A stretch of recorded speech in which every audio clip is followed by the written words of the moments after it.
Hello and welcome to today's webinar about psoriatic arthritis in children and young adults. My name is Bev Bromfield and I'll be your moderator for today's presentation. Before we start, I'd like to go over a few items so you know how to participate in today's event.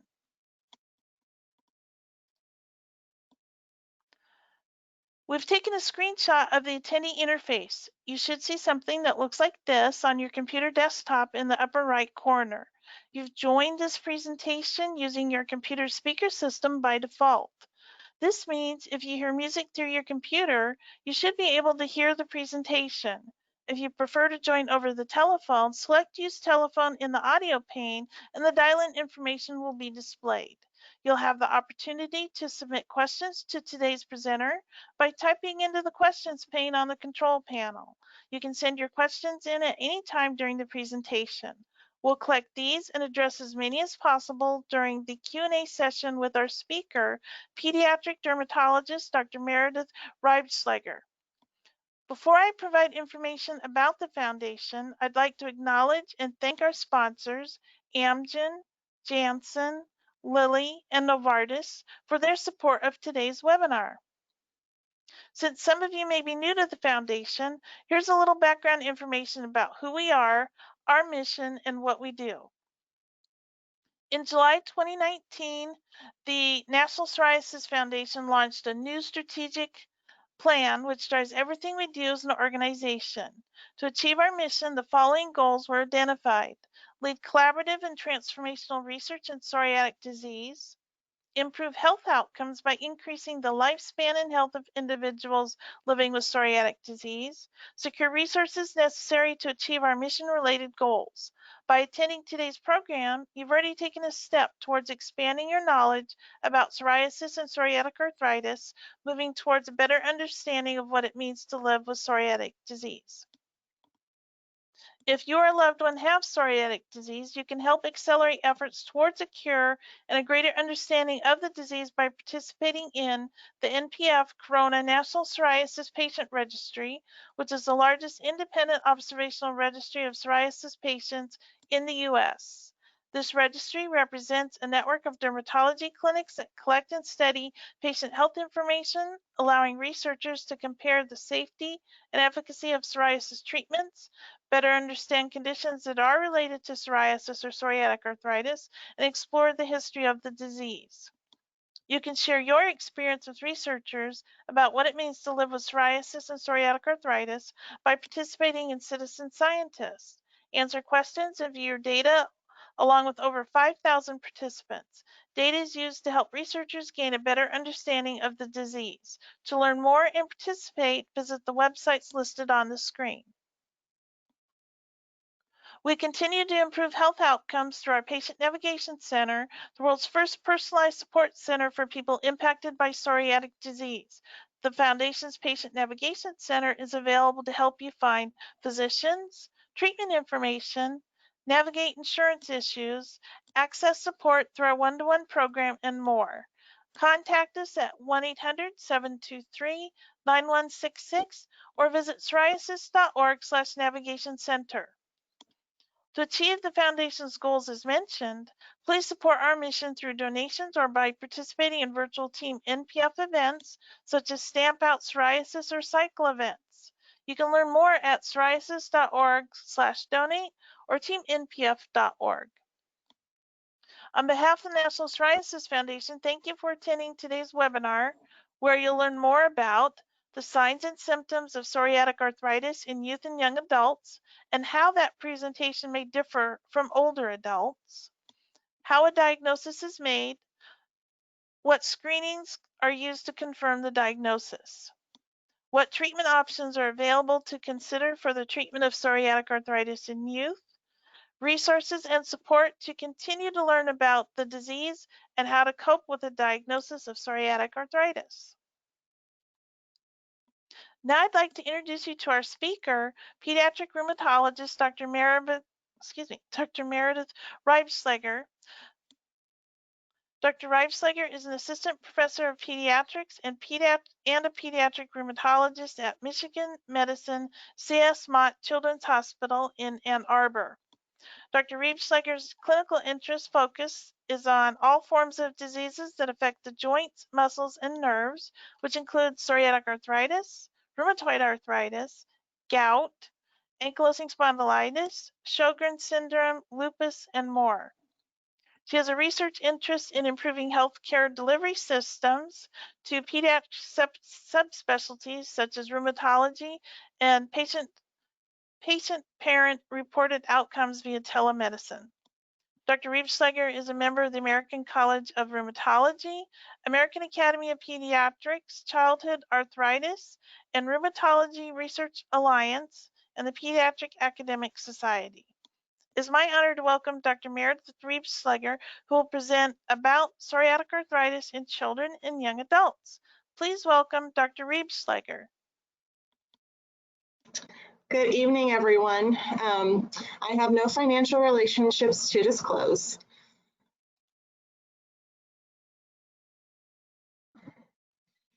I'll see if I can get it to address. There we go.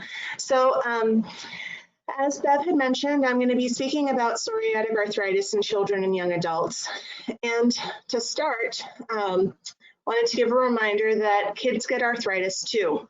Not just a slogan that I have on the back of many camp t-shirts, but a reality for many of our children in the United States. Approximately 300,000 children in the US are affected by some type of arthritis, and the most common of those is juvenile idiopathic arthritis. It's an autoimmune condition where the immune system is basically misbehaving and affecting the joints as opposed to fighting off an infection of some type. There are 7 subtypes of JIA, or juvenile idiopathic arthritis, and juvenile psoriatic arthritis is one of those.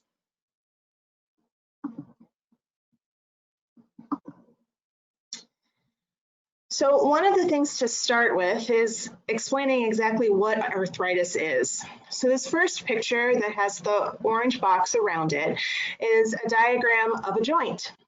The joint includes the bones, of course, and then there's cartilage that's overlying those bones, this little blue area here. The synovium of the joint is the lining of the joint, and that's what actually gets inflamed for most types of arthritis. Another piece that's important in psoriatic arthritis in particular is the entheses, which are the areas where the tendons and the ligaments insert into the bones. So one of my favorite analogies to try to teach children about arthritis is to think about the joint like an orange. So if you look at these 2 sets of oranges, you can see the mandarins on the left and the navel oranges on the right.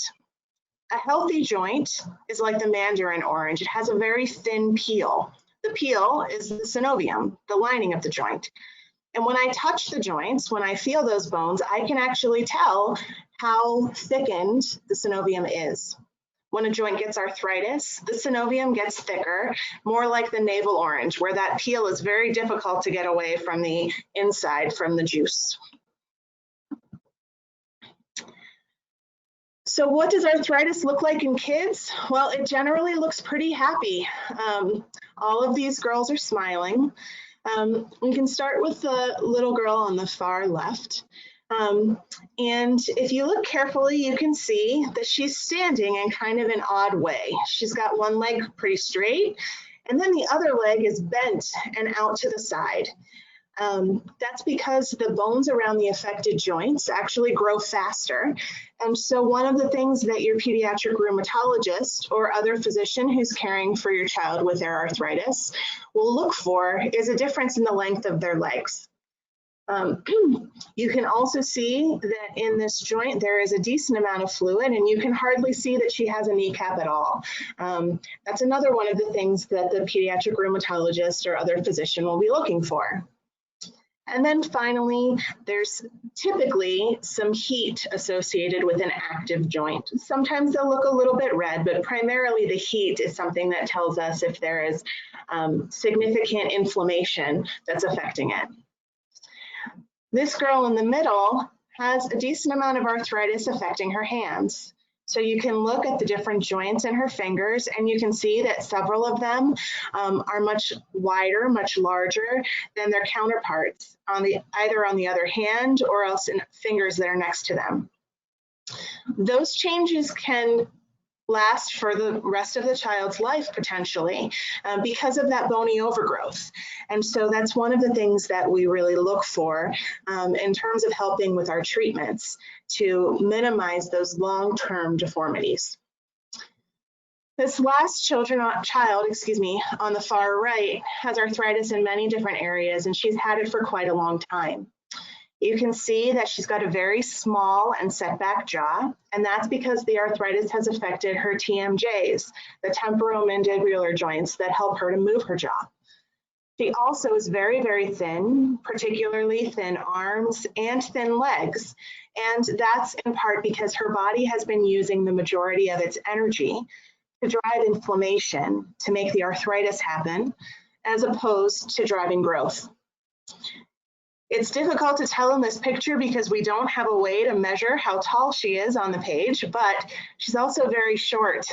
Again, that has to do with the amount of energy that her body has to drive growth as compared to inflammation. Despite the fact that they have all of these abnormalities in their joints, these girls are all smiling because by and large, our children don't experience much pain. There are occasional exceptions to that rule, but typically a child with arthritis is going to notice stiffness or trouble moving more than they're going to notice pain. So just like arthritis, kids get psoriasis too. And this isn't only children who have psoriatic arthritis. About 1% of US children are affected by psoriasis in general. That's about 20,000 new diagnoses every year, which is a much larger number than I had realized before putting together this talk. Pictures can tell 1,000 words, and these pictures are some examples of psoriatic rashes in children who have psoriasis. You can see the scaling and the whitish rash here on the back of the child's elbow. The knees and the elbows are two very common places. Another place that we'll often look for psoriasis in children when we're examining them is behind their ears or in their hair. The nape of the neck is one place in particular. So when those two things come together, we get juvenile psoriatic arthritis. This accounts for about 5% of children with JIA, so it's a small group. It's defined as arthritis plus psoriasis or arthritis plus at least 2 of dactylitis, nail abnormalities that are typical of psoriasis, or a family history of psoriasis. Dactylitis is something that physicians call a sausage digit. So in the picture that I showed earlier of the girl with arthritis in her fingers, you could see that she had swelling in her joints of her fingers. In this case, the entire toe is swollen. And that's something that is typically seen in dactylitis. Psoriatic arthritis is not the only cause of dactylitis, but it is one of the more common ones. Nail findings are also something that we look for in all of our kids who we diagnose with arthritis because we try to identify psoriatic arthritis as early as we can. This first picture, you can see the pits in the nails, and to me, it looks like you took a safety pin and pushed a little divot into the nail. A single pit is not enough to make a diagnosis. You need to have several of them in a single nail to be able to say that a patient has nail pits. This picture also includes some pits that you can see through here. And then up at the top, this is an example of onycholysis. Onycholysis is where the nail separates from the skin underneath it.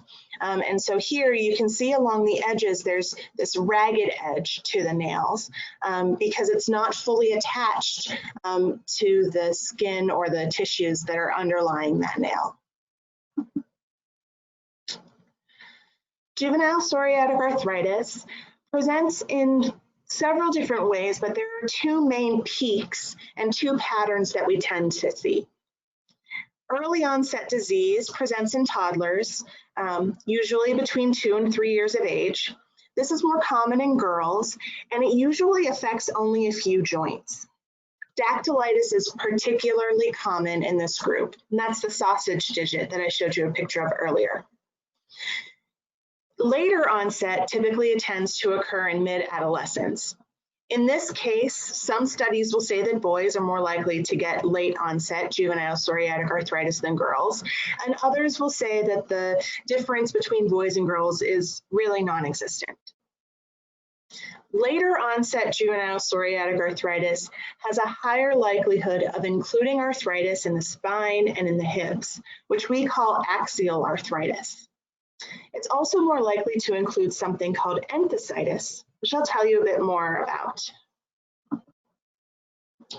So enthesitis is where these areas where the bones have their insertion points, where the muscles, the tendons, the ligaments all directly go into the bones. And what happens in enthesitis is you get inflammation at that site. It tends to be associated with mechanical issues as well. And it's a little bit more difficult to identify than synovitis or the run-of-the-mill arthritis. This is because the tenderness is one of the biggest points, and many times pushing on an area causes pain and has nothing to do with arthritis or inflammation of any type. However, we have several areas, several entheses that we push on to help us to know if there's any inflammation at those particular sites. This is important because it changes the way that we treat the arthritis or the juvenile psoriatic arthritis a bit. Here's an example of many of those entheses. You can see that they are located all over the body, and we tend to look for them primarily in the lower extremities, but we can look for them in all of these different spots. So importantly, the arthritis of juvenile psoriatic arthritis can predate the psoriasis by years. And it's also possible for the psoriasis to predate the arthritis. However, when the arthritis predates the psoriasis, we have to look for certain patterns to help us know that we should be watching for psoriatic arthritis. Those include asymmetric involvement of large and small joints. So if you have a finger on your right hand that's affected, you won't necessarily have the same finger on your left hand affected. It's very different than children who have many, many joints involved, where we often will see symmetric arthritis. In addition, having involvement of the distal interphalangeal joint, the joint that is farthest out on your finger and closest to your fingernail, is something that is seen in juvenile psoriatic arthritis more than other types, though it's certainly not exclusively there. When a child is diagnosed with juvenile psoriatic arthritis, it's very important to watch for several things. The first of those is inflammatory eye disease, and this is particularly important to monitor for in the younger children because that type of inflammatory eye disease, chronic uveitis, is silent. And oftentimes, children will have no idea that they have inflammation in their eyes, even though it can be sight threatening. This little girl has psoriatic arthritis, and she had uveitis as one of the main manifestations of her symptoms. Thankfully, she was getting screenings done by her eye doctor, and she never had any problems with her visions as a consequence. This child, on the other hand, has something called synechia eye, and you can see that his pupil is not regular or round. It's got a lot of different areas where it's kind of pinched in. Those areas are areas of scar, and that can be a sign of significant inflammation and the consequences thereof. You can also get glaucoma and cataracts as a consequence of the inflammation in the eyes or of the medicines that we use to treat it. In older children, that later onset juvenile psoriatic arthritis, we're more likely to see something called acute anterior uveitis. That's something where you get a red, painful eye. So this is something that has more symptoms. It's more obvious there is a problem. And because of that, it's less likely that it's going to go unnoticed, and it's not likely to have long-term consequences for the child's sight. Another thing that is interesting about juvenile psoriatic arthritis, and pretty unique to it, is that obesity is a major player in the entire pattern of disease. It's not clear whether this is related to the arthritis causing more trouble with the children being able to move around, and so they become overweight, or whether this is something that is innate to the disease and really doesn't have anything to do with their activity level. Importantly, this obesity can be pretty significant, and it can lead to something called metabolic syndrome, which includes things like diabetes. So when we think about juvenile psoriatic arthritis treatment, we have to remember that treatment is really a team effort. There are a lot of folks who are involved in the treatment plan development, including the primary care physician, the pediatric rheumatologist, nurses and social workers who are typically located in the pediatric rheumatology office, physical and occupational therapists who help to maintain and improve range of motion where it's been limited, ophthalmologists to monitor for those abnormal issues in the eyes like chronic uveitis, and orthoticists who are people who help to make splints or other forms of orthotics for shoes or other areas. In addition, the parents and the school are a huge aspect of this treatment team.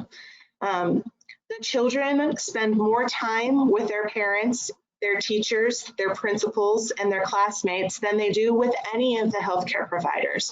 So it's really important that the treatment plan be developed in concert with the parents and the child, and that the school be kept in the loop so that the child's education is not limited by any of the aspects of their treatment.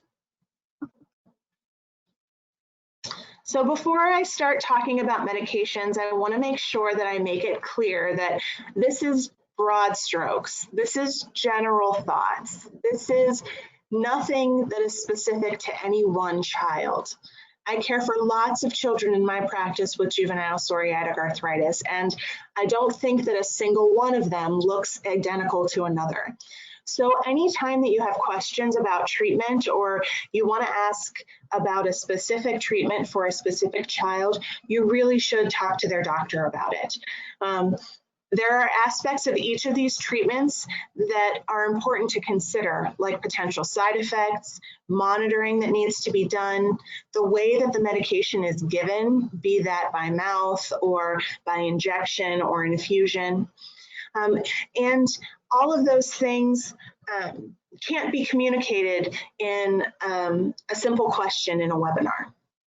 So in general, at the University of Michigan, we practice treatment with medications using a pyramid approach. So we start at the bottom with the medications that require the least amount of monitoring, the non-steroidal anti-inflammatory drugs.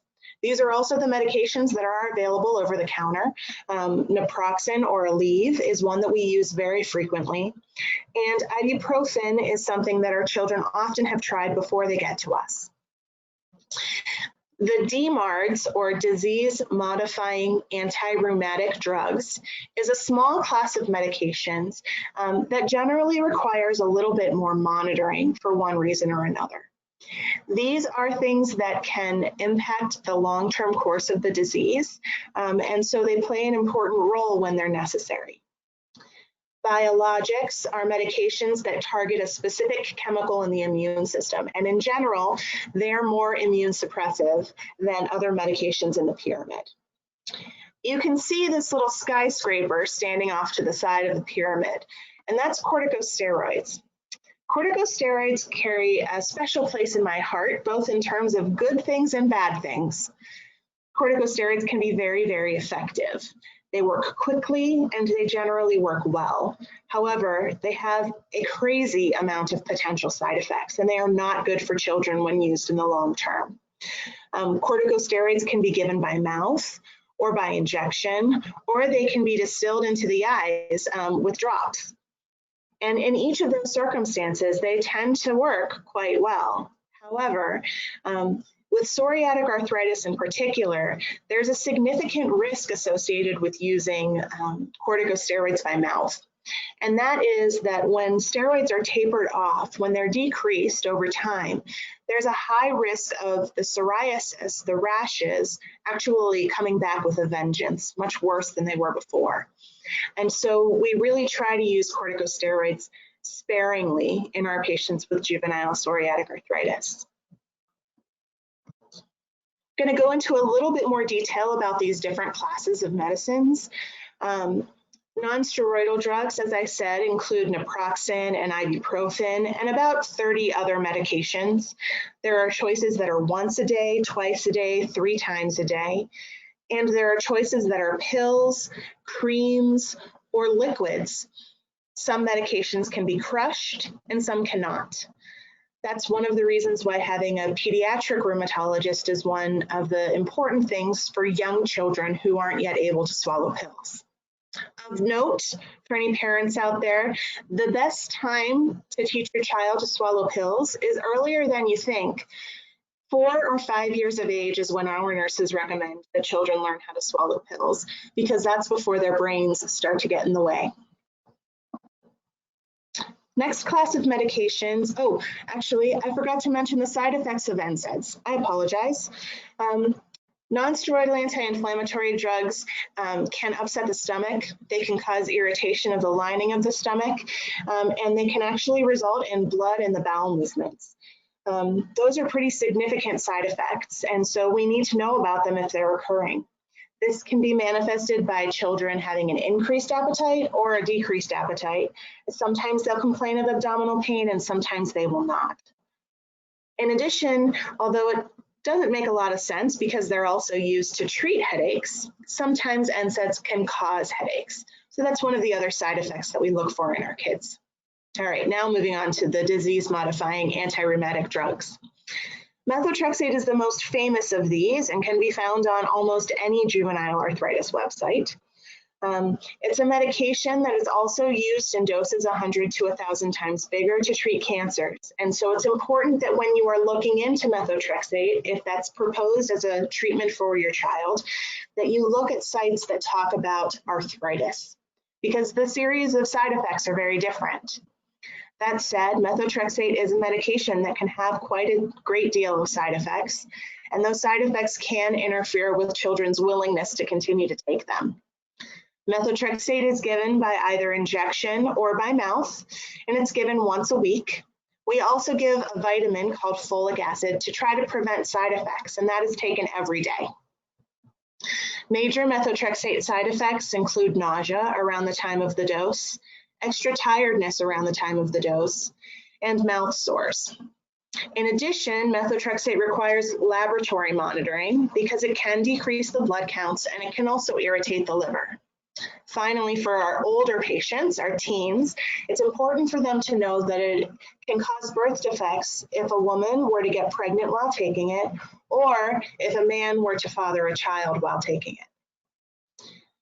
Sulfasalazine is the second of the disease-modifying anti-rheumatic drugs. It's a pill that's taken twice a day, and it's a pill that is kind of large and shaped like a disc.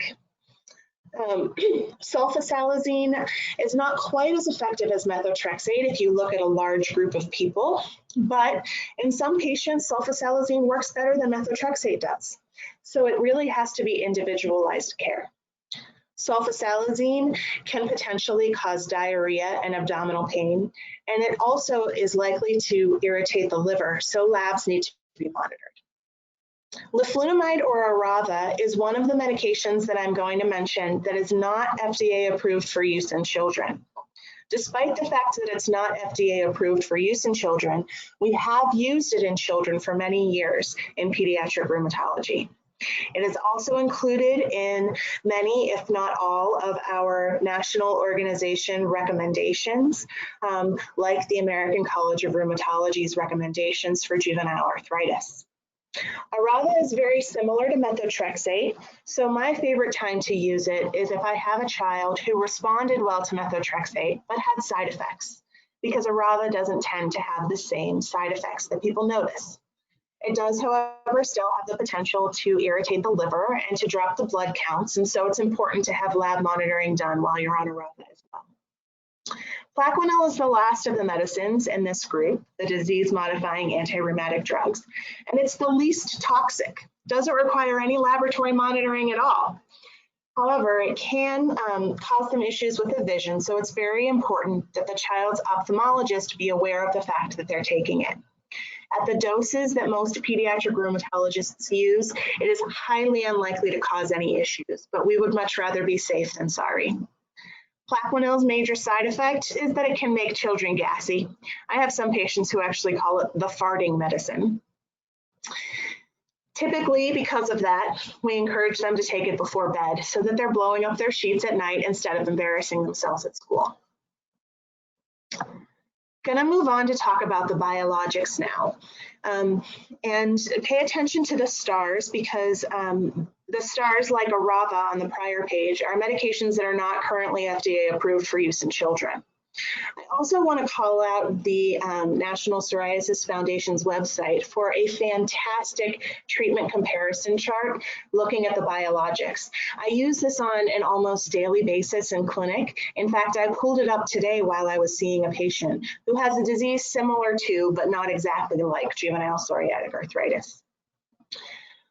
The first three biologics, Enbrel, Remicade, and Humira, are medications that work on a chemical called TNF-alpha. Enbrel is an injection given once a week. Remicade, Inflectra, Renflexis are the generic names for it, is an infusion that is given somewhere between once every 4 weeks and once every 8 weeks. And Humira is an injection that is given once every other week. These are medications that do suppress the immune system somewhat. And it's important to have a discussion about the potential risks and benefits of a biologic with your doctor prior to starting them.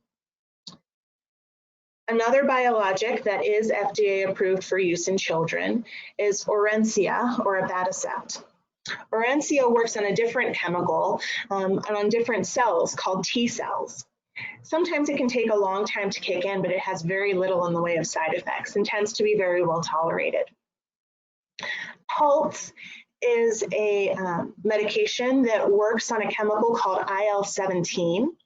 Cosentyx, which is one of the starred medications, also works on the same chemical. Taltz is approved for use in psoriasis in children. It is not actually technically approved for use in psoriatic arthritis yet. But it, working in a slightly different way, gives a really great option if patients don't respond to Enbrel or Remicade or Humira. Stelara works on yet another chemical called IL-12 and IL-23. And again, it is an injection, just like Taltz and Cosentyx. I think that I forgot to mention that Orencia can be given as either an injection or an infusion. So it's got some nice flexibility there.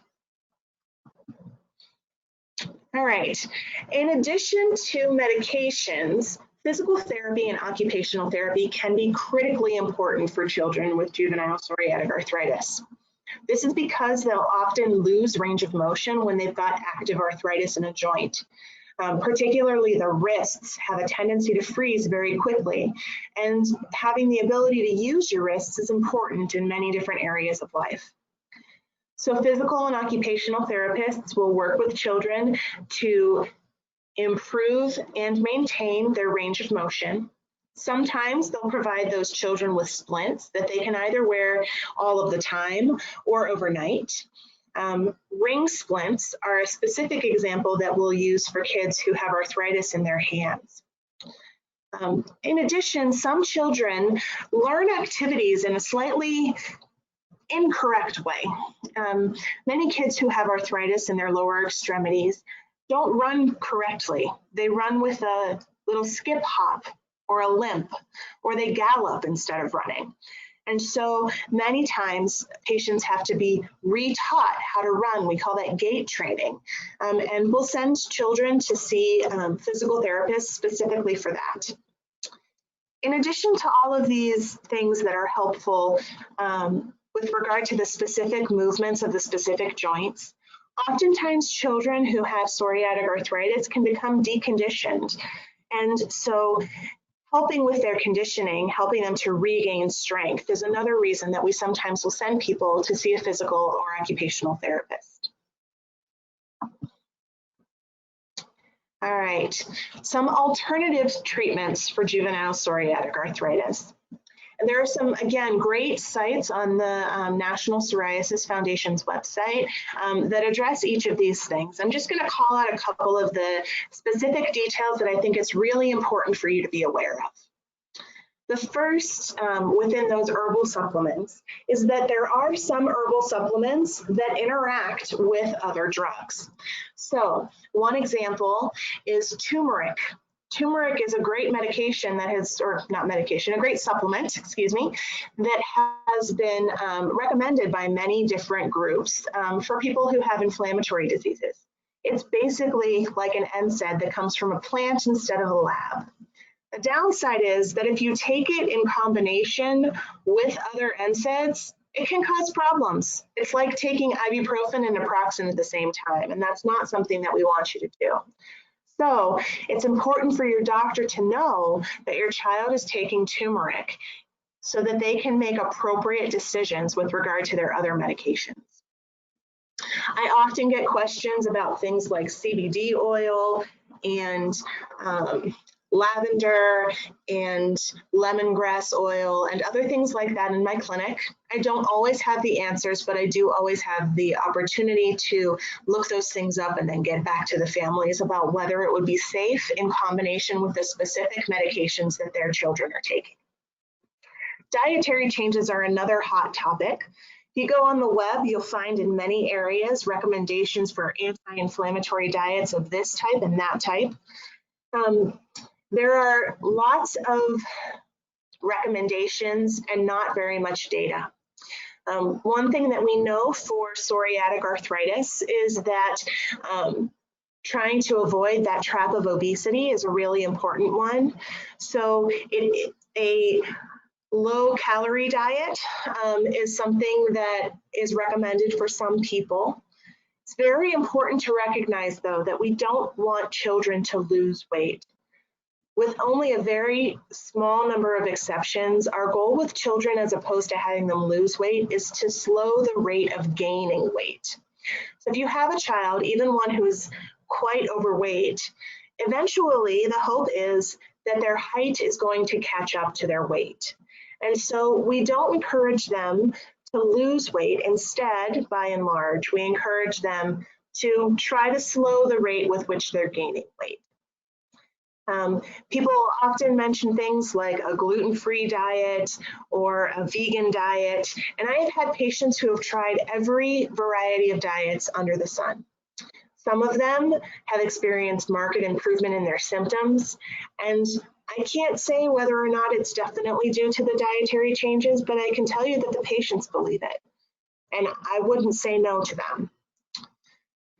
That said, there is not one specific diet that is recommended for any given patient because there's not one that has consistently been shown to have an impact on children or adults across the board.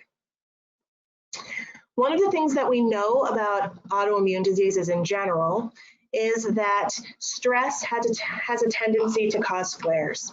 So mind-body therapies like meditation, and other things along those lines can be very helpful in terms of helping to deal with that stress and to cope with the disease and the things that go along with it.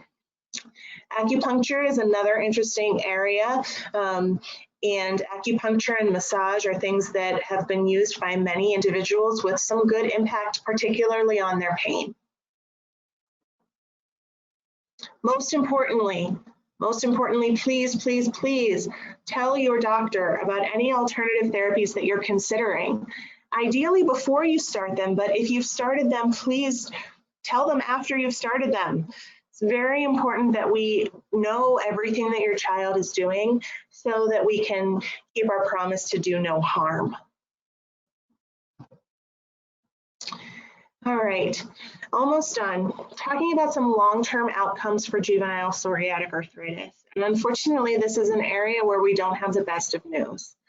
According to data, only about 60% of children with juvenile psoriatic arthritis reach true clinical remission on medicines.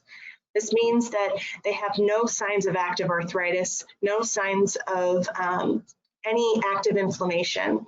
Their arthritis is as good as gone.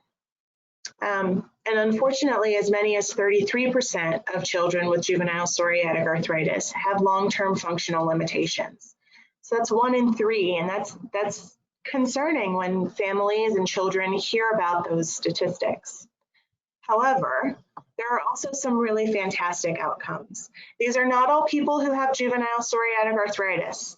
In fact, I don't think any of them had juvenile onset disease. I couldn't find any celebrities who I could call out with juvenile disease in this particular flavor. There's plenty of folks with lupus and other things, but couldn't find folks who are athletes and have juvenile psoriatic arthritis. So Phil Mickelson, the golfer, has psoriatic arthritis and has been very open about his medications and his treatment course.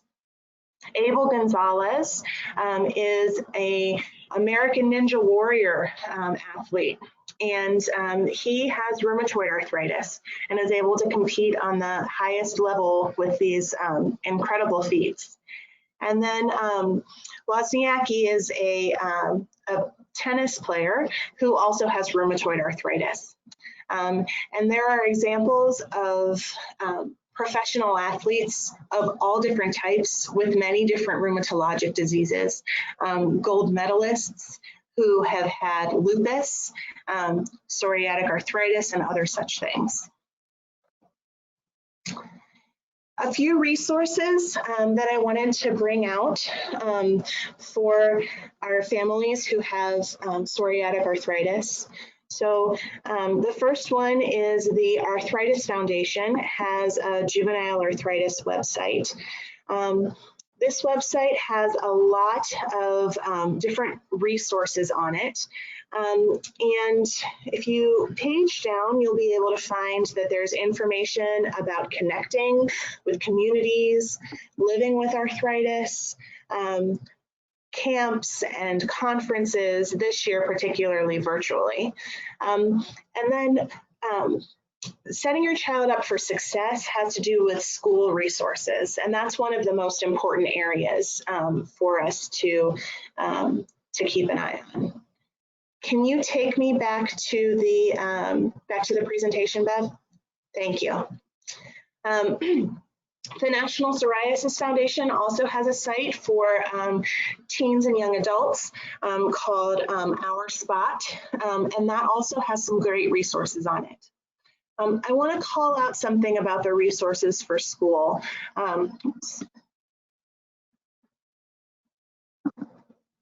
Sorry. Okay.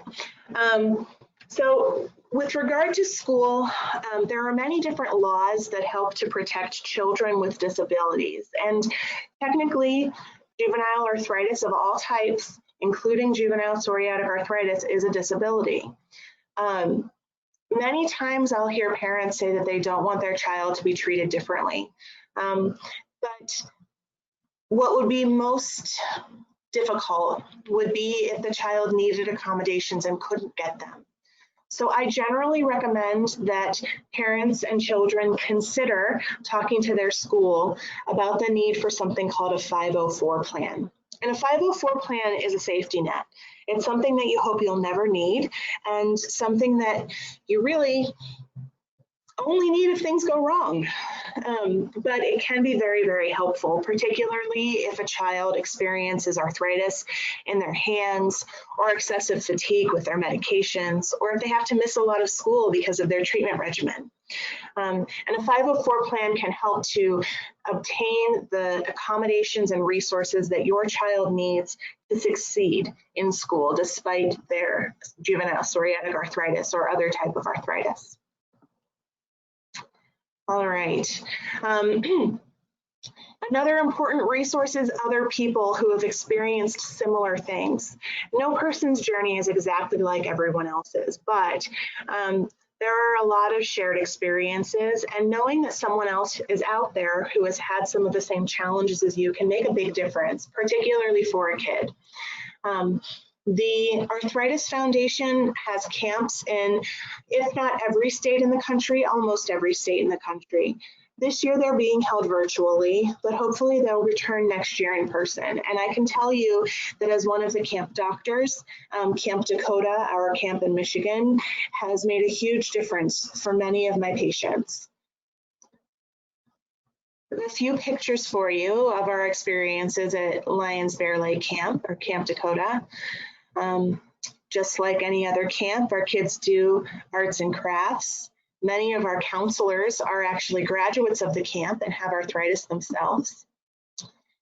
We have archery. We have swimming.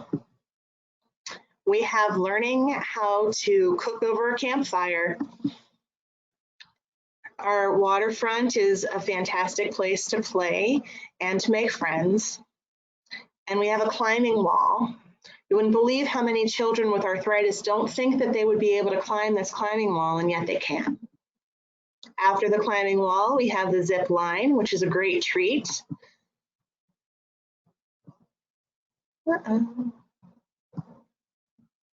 We have a special evening every year where we have events where the kids can challenge themselves. This picture is actually from a few years ago when we had an Olympics theme. And we have campfires with s'mores.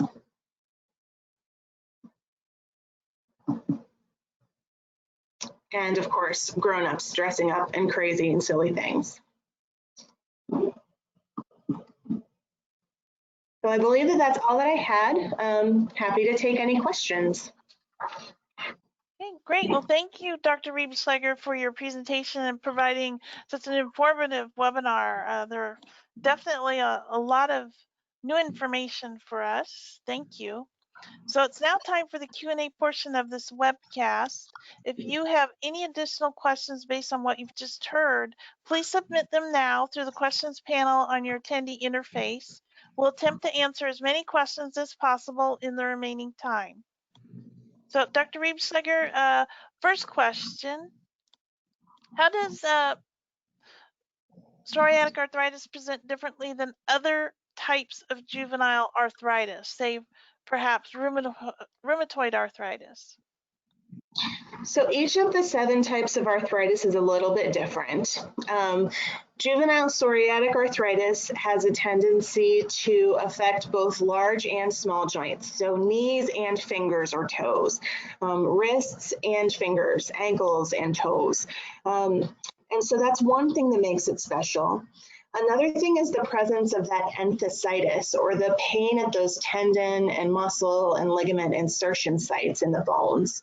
So that's something else that sets it apart. But oftentimes when a kid comes in and is initially diagnosed with arthritis, we actually don't know that they have psoriatic arthritis. We may have a hint, but sometimes it takes years for us to get to that point where we say, oh, this is psoriatic arthritis. This is definitely psoriatic arthritis. Because sometimes the presentation can evolve with time. Okay, and how do you explain a child's limitation to others so that they're more compassionate versus pitying the child who may be limited as to what they can do? It's a really fantastic question. I honestly don't have a fantastic answer for it. But I think that one of the things that's really challenging for a lot of our patients and their families is that arthritis really is a silent disease. Kids will have pain or stiffness, not really be able to get up from circle time like their friends can, not be able to ride in a long bus ride for an hour and a half to a field trip and get off the bus and just start running like everyone else. And so it's important that their teachers and their other supervising adults know a little bit about what's going on with them.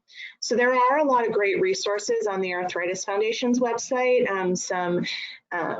some pamphlets that you can give to teachers. And there are also a couple of great resources for kids that are used to both teach the children themselves about arthritis, but also to teach their friends. There are a couple of different comic books that look at it. And sometimes it can be helpful to just be open and honest with people. Particularly as kids get older, it can be really helpful for them to have one or two trusted friends who they can talk to about what's going on with them. One of the situations that many of my patients find really challenging is if they do need to be on steroids for a long time, it can change the way that they look. And I think that that's something that children with psoriatic arthritis also experience, is those psoriatic rashes can get a lot of nasty looks or a lot of questions that the kids don't really want to answer themselves. And so sometimes, particularly for the kids that are in middle school or early high school, if they have one or two friends who can kind of act like their bodyguard and answer questions if somebody has them for them, that can make a really big difference. And even having only one or two people that they could talk to can offer them support. In addition, I would just tell people the truth. If your child has a rough time in the mornings, then tell their teacher that they tend to have a rough time in the mornings. If they have to do gym class, then have them do gym class in the afternoon. If they want to play soccer, but they're worried that they won't be able to stay on the field quite as much as some of their other teammates, or if they're worried that they might not be able to make a game one day, then tell their coach ahead of time. Just keep everybody in the loop, and by and large, it tends to result in some good understanding of the grown-ups who are around and also of the kids. Great answer. So we have some questions coming in online tonight, and one of them is, how often do children with juvenile psoriatic arthritis need to change medications until the right treatment is found? That's going to vary from every child to every other child, unfortunately. We don't have any blood tests that will tell us exactly what treatment is the right one for a given kid. So for some children, we spend years finding the right regimen before we finally find something that keeps their arthritis quiet. And for other children, the very first drug that we try is all that they need. I would say most pediatric rheumatologists are going to approach changes in treatment cautiously because many of our medications take time to kick in. And so giving up on something in less than 4 to 6 to even 12 weeks can mean that we're giving up on a medication that may actually work if you give it enough time. Okay. And is psoriatic arthritis related to a genetic disorder? It's not one specific gene, but it is very clear that psoriatic arthritis is something that tends to run in families, almost like a pack. If you have one parent with psoriasis or psoriatic arthritis, there's about a 10% chance that a risk that the child will have it. And if you have two parents that both have psoriasis or psoriatic arthritis, the risk may be as high as 50% for the child. Okay, another question coming in tonight. For kids with juvenile psoriatic arthritis, what is usually more challenging, treating the psoriasis or treating the arthritis? Another good question. So you guys are great. So I think that, again, that's going to vary between different individuals. In some patients, the psoriasis takes the front, and in others, the arthritis or enthesitis takes the front. One of the nice things is that the medications that are used to treat psoriasis tend to be effective for arthritis and vice versa. So most of the time, we're able to find a regimen that will work for both. It's just a matter of like the prior question asked, finding the right regimen for a given patient. Okay, and again on the treatment line, my teenager doesn't even like to take ibuprofen anymore, and it's gotten worse. How can I convince him he needs something more? Again, one of those open conversations. Teenagers are hard. Teenagers don't think about the future in the same way that their parents do, or even that younger children do. And so telling them that they're going to have this, that, or the other thing as they age can be counterproductive. One of the things that I find to be most successful with teens in particular is asking them what they want to be able to do. And if they can do that thing right now, if there's someone who loves to paint and they're able to paint despite their psoriatic arthritis, then great, wonderful, that's fantastic. And sometimes I'll talk to them about the possibility that not keeping their arthritis under control will interfere with that in the future. But the real key is, what do they want to be able to do? And if you're able to find something that taking medications may help with, then that can give you a real leg up. In addition, knowing why they don't want to take the medications is really important. It may be that they don't think it works, and so why bother? It may be that they're having side effects that they haven't told you about. It may be that they don't want to be reminded that they have something wrong with them, and they don't want to take a medicine for that reason. And so each of those specific details matters when you're trying to reach a decision about what's going to be best for a given child. So someone who's having side effects is very, very different than someone who wants to not take medicines because they don't want to be reminded of something.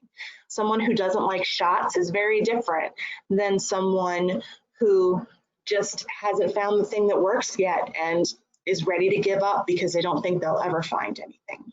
So really having a conversation about the reasons behind not wanting to take something and the reasons why they might want to have some better control of their disease for the long term.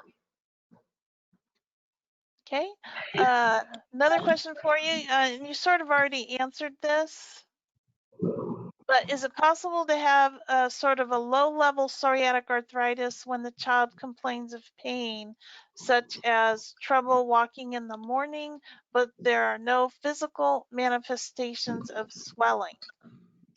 Yes, yes, yes, yes. So that is something that we as pediatric rheumatologists struggle with all the time. Our exams are good, but they're not perfect. So there is something called subclinical disease, where the child has inflammation in their joints, but we can't feel it when we touch them.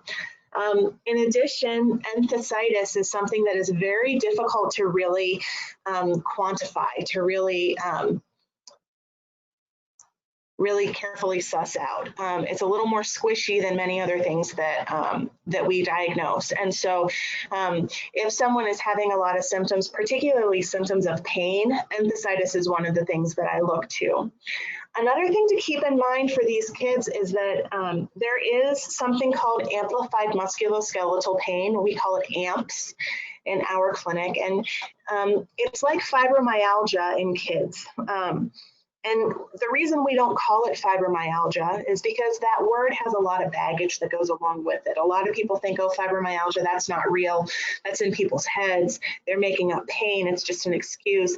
And none of that is true. Amplified musculoskeletal pain has clear physiologic changes, clear things that we can see if we do an MRI that looks at the brain as it's processing different inputs. And so that's another thing to really keep in mind if your child continues to have pain, but they don't have any signs of active arthritis or active enthesitis.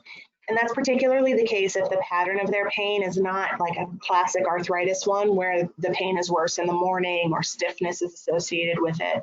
So it's another thing to keep in mind.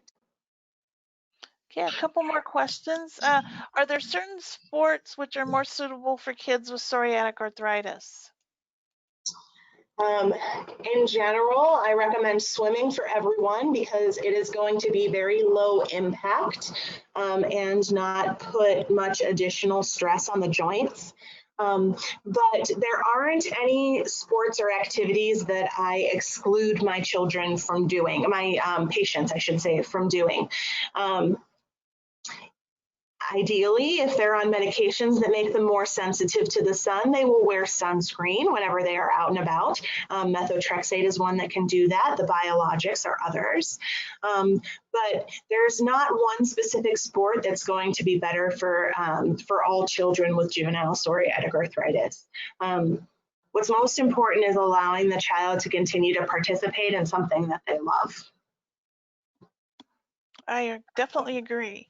And given we're in the age of COVID-19, what are your thoughts on returning to in-person learning? So this is a tough question, and I would encourage you to talk to your doctor and to your family about it.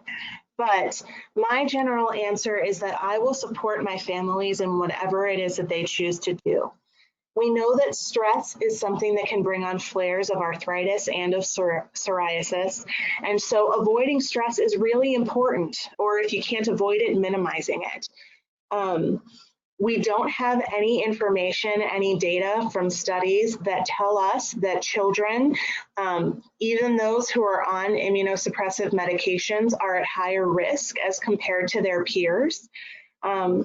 So there's not a medical reason why it's important for children to avoid things more than others. But I generally support my patients in anything that they want to do with regard to school, as long as it's going to be in their best interest in the long term. So do they need to do school of some type? Well, yes, they do. Does it need to be in person? Not if it's going to stress them out. Does it have to be at home? No, it doesn't. We don't have a reason why they are different than anyone else with regard to their medications. That said, this is not a virus that we want anyone to get. And so it's really a very personal decision that's really based in the family's preferences and their concerns about different types of risks. Okay, well, thank you, Dr. Riebschleger, for taking time to answer the questions we received today. Your answers were perfect, so hopefully they'll provide a message of hope for our listeners.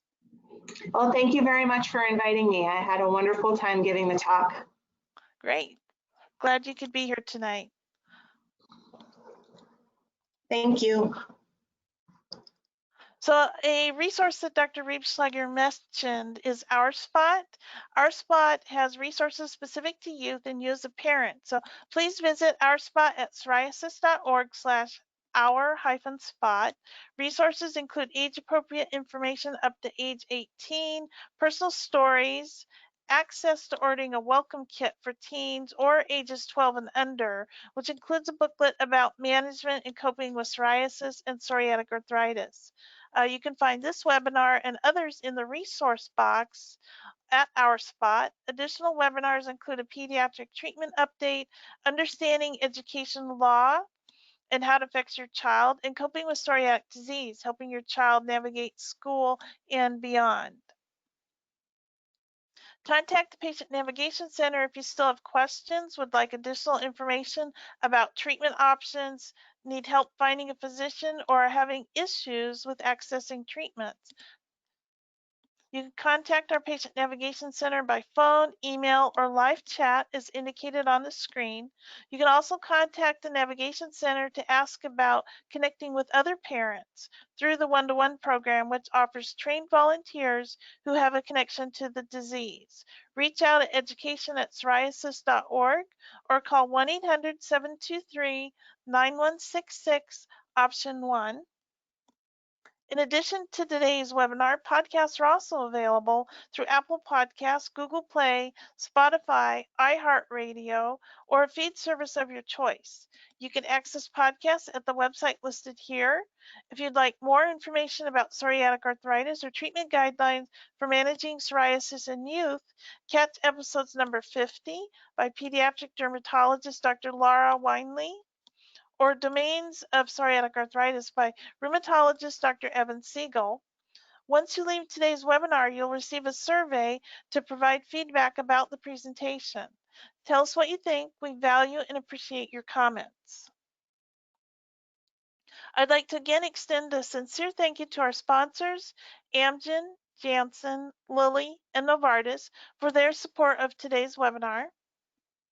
Finally, you can access our webcast archive at psoriasis.org/webcasts. This concludes our presentation for today. Thank you for attending.